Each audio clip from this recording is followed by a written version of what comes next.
when we talk about making or manifesting, we are speaking at the level of perception.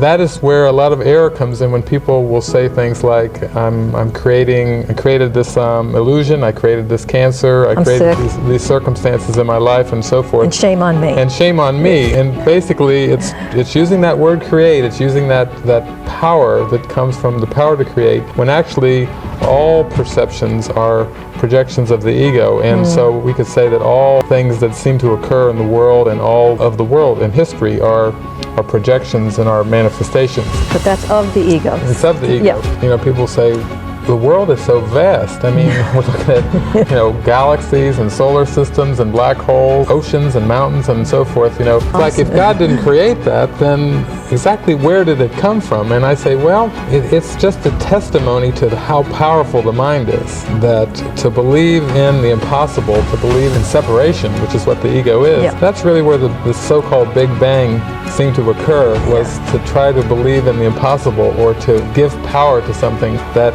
is meaningless. And so we have a vast fragmented cosmos. It's literally the scattering of stars and many different realms is kind of a symbol of how powerful this mind is. But we're not going to lose track of the fact that God did not create time-space. God did not create this physical universe. You can see the duality that's involved in all of that. And God is not a God of duality. God is a God of pure spirit and oneness. So if we bring it down to the practical level, every time that you attempt to take responsibility for specific circumstances, it's playing right into the hand of the ego, and there's a lot of guilt involved in that. And so it's more just an opportunity to call on the miracle and to really say, I want another way of looking at this.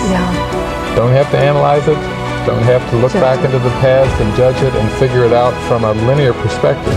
Surrender perspective. Because it doesn't exist. Because it doesn't exist.